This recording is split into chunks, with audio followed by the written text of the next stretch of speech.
and this live stream, of course, brought to you by the awesome people over at Princess Dental Staffing. So happy everyone could be here with me on this Wednesday. So every week we're bringing you new topics that talk about and discuss starting and or maintaining your career in the dental industry. So if you have any thoughts or questions, insights on any of the information that we're bringing you, be sure to comment below. If you don't want to miss out on future streams, be sure to like our page or subscribe to our channel. And if you want to find out more about the information that we're sharing with you and the topics that we're sharing with you weekly, be sure to check out Princess Dental Staffing's website at princessdentalstaffing.com, where you can check out their blog and read their articles. And you can also create a profile and start looking for positions that you want to apply for. It's a super easy process and really user-friendly. Okay, so glad everyone could be here with me today.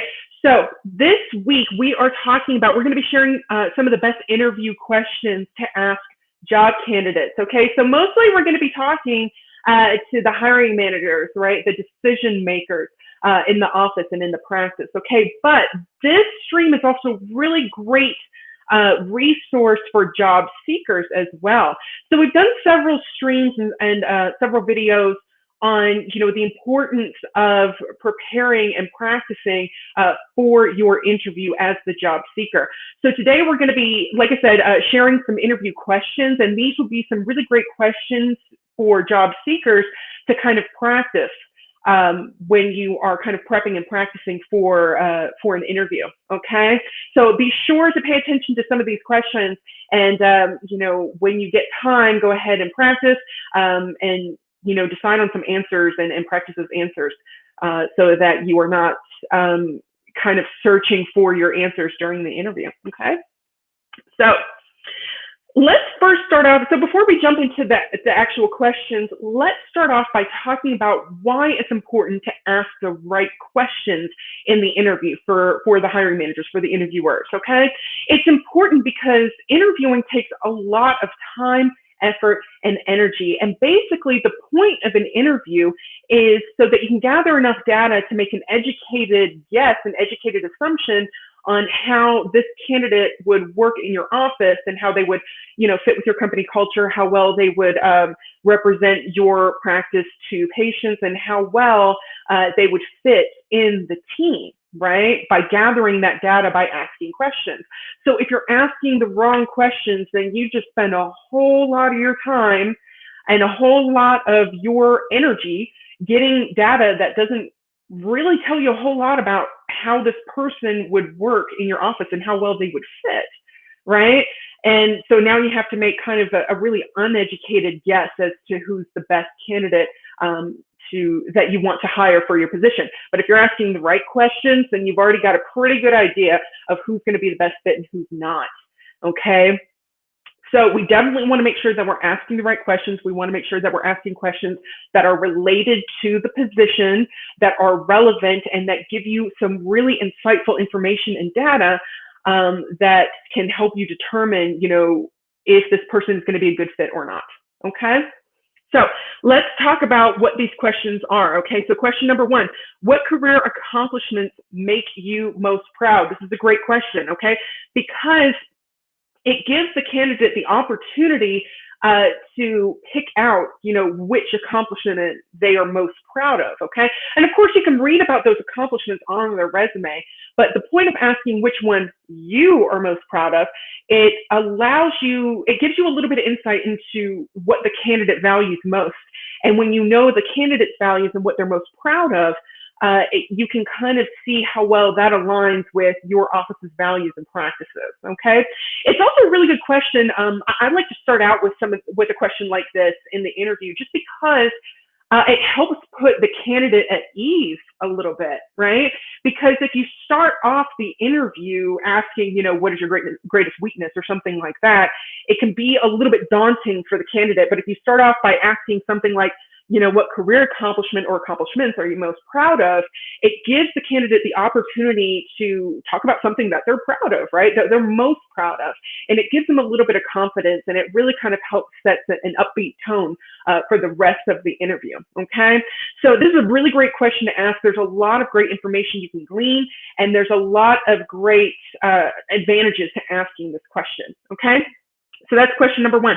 Number two, why do you want to work here? Okay, this is a really great question because it gives you the opportunity to see if the candidate has done a little bit of research on your company, on your practice, or your office. Okay, it gives them, or it gives you a little bit of insight as to how ambitious they are, and how, like, if they've actually done their research on your practice. It also helps you kind of align their personal goals with yours as well. So, if the candidate did the research on your office and on your practices and on your values, and those sorts of things, how they answer the question, I'm trying to figure out how best to explain this. How they answer the question gives you, again, some insight, not on just how diligent they are in their research, but also the takeaways, the things that they kind of remember about the research that they did. It also gives you a little bit of information on what best stands out to them. Okay, so that kind of gives you a little bit insight on their values and their standards as well, so you can kind of align both of those. Okay, so question number three, how would you describe your working style? Again, a very important question. Okay, you want to know not just that the candidate can do the job and that they have the experience and expertise and knowledge to do the job and to use the equipment properly and to work with your patients, but you also want to know that they can work with your team members and that they're a good fit culturally and with your team. Okay, because you definitely don't want to hire somebody who's going to kind of throw a wrench in the flow of the office. Okay, so you want to make sure that you know a little bit more about their working style. For example, some people might prefer a more strict structure, while some people might prefer, a little bit more to be able to use a little bit more creativity in how they tackle their assignments and their tasks. Some people might prefer working a little bit more independently, while others prefer a collaborative approach. And depending on how they answer the question, it's going to give you some insight as to, how well they might fit with, your current team and how your current team works. Okay. So question number four, tell me something about yourself that others may be surprised to know about you. Okay.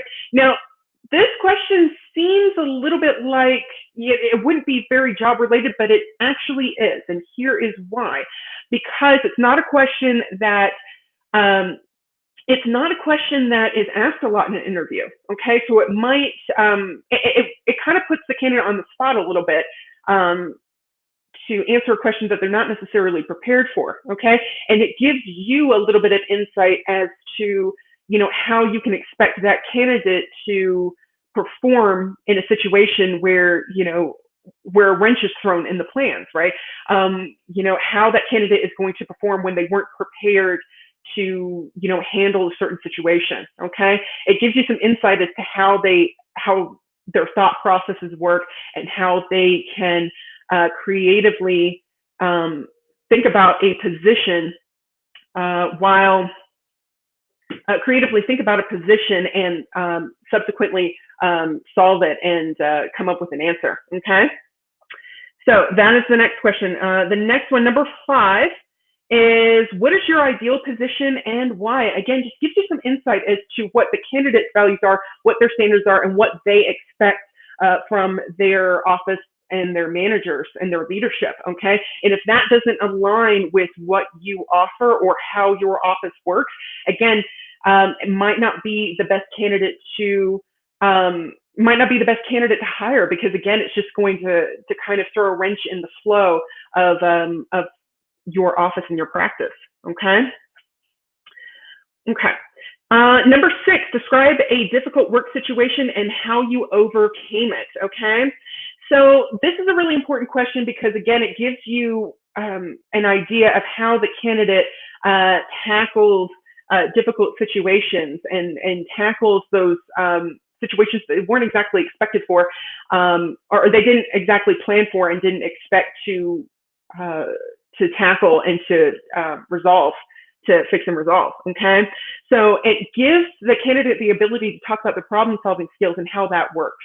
Okay, and how that could potentially work in your office as well. And again, it also gives the candidate the opportunity to talk about how they handle stress, and it gives you some insight as to how they handle work stress, if it's healthy or if it can be a little bit damaging. Okay. Okay. And then question number 7, why are you leaving your current job? Okay, so this is a really important question, okay? Because, candidates don't necessarily leave, if they're in a current position and they're choosing to leave it, a lot of the times that has to do with management style. Not always, mind you, but a lot of the times that could mean that the leadership style is not working for them, okay? So it's a really good idea to ask this question so that, again, you can understand what the candidate, how the candidate works best, what kind of environment they work best in, and if that is the type of environment that you have in your current office, and if it's going to, going to connect well, right? So additionally, if the candidate is talking poorly, if they're speaking badly about their current place of employment or current leadership, that tends to be a red flag. Okay, so also a really great question to ask, just to kind of identify those red flags if they do in fact exist. Okay.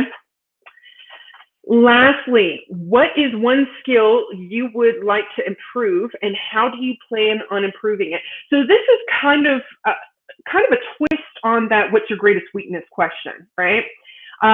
It's a little bit different though, because it acknowledges that we all have areas of improvement, right? We all have areas that we can improve upon. We all have opportunities for professional development. Okay, so it acknowledges that that definitely exists for the candidate and literally for everyone. But when you ask how do you plan on improving it, kind of the second part of the question, it gives the candidate the opportunity to display their planning and their analytical skills, right?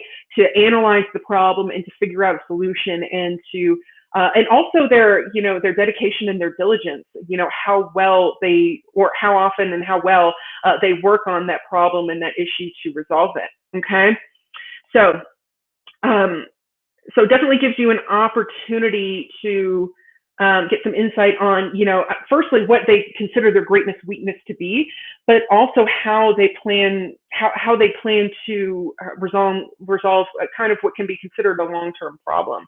Okay, so really great question to ask, and it's a little bit different. Like I said, it's a little bit differently structured than what is your greatest weakness, right? So those are some of the best questions to ask in an interview. We're going to go back through them one more time. Firstly, what career accomplishments make you most proud? Again, a really great question to start out with to help put the candidate at ease, and also give them an opportunity to talk about, what they're most proud of, and give you some insight on, what they consider to be most important in their work environment. Okay. Number 2. Why do you want to work here? Again, gives you the opportunity to see if the candidate has done some research on your office and your practice. Okay. How would you describe your working style to see if the candidate is going to be a good fit for your office team and is going to help,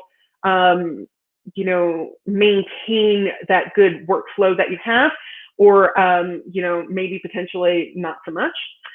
Tell me something about yourself that others may be surprised to know about you. Kind of keep the candidate on their toes, and you can kind of see how they respond to uncalled for situations or different situations. Okay. What is your ideal position and why? Just to see if the candidate's expectations align with yours. Okay. Describe a difficult situation and how you overcame it. Gives you some insight into the candidate's problem-solving ability. Why are you leaving your current job? So again, gives you some insight into, what's going to work best for the candidate, and try to align that with if that's going to work best for you. It can also bring up some potential red flags as well. Okay, so really great question there. And lastly, what is one skill you would improve and how do you plan on improving it? Again, just acknowledges that we all have areas of improvement, but it gives the candidate the opportunity to demonstrate their planning and their analysis skills, okay, and their dedication to continuous improvement, okay? Got some questions coming in here. I like the idea of asking what they would like to improve on rather than asking what their greatest weakness is. I really do too, Taylor. You know, the greatest weakness question, I mean, even for someone like me, you know, that's my dreaded question. I really don't like talking about that one. But when you ask it in that way, you know, again, it acknowledges that we all have our weaknesses and that we all, you know, have things that we want to improve. And it gives you the opportunity to talk about, you know, how you plan on improving it and how you can, and you can demonstrate to the potential employer that you prioritize continuous improvement and professional development, okay? If someone can identify something they can work on and can provide an idea of how they will work on it, that is a great quality. Yeah, absolutely. Couldn't agree more, you know? Again, we all have those areas. So, you know, and dedication to working on it and to becoming better, you know, in your career and, you know, with your team, always a great thing to see in a candidate, okay? So great insights, Taylor. Thank you for those, okay? But those are our best questions, best interview questions, okay, when interviewing dental candidates. And again, job seekers, these are some really great questions to plan your answers to and to practice interviewing with in order to prepare for your interview with your next dental practice, okay? So thanks for being here with me today, everyone.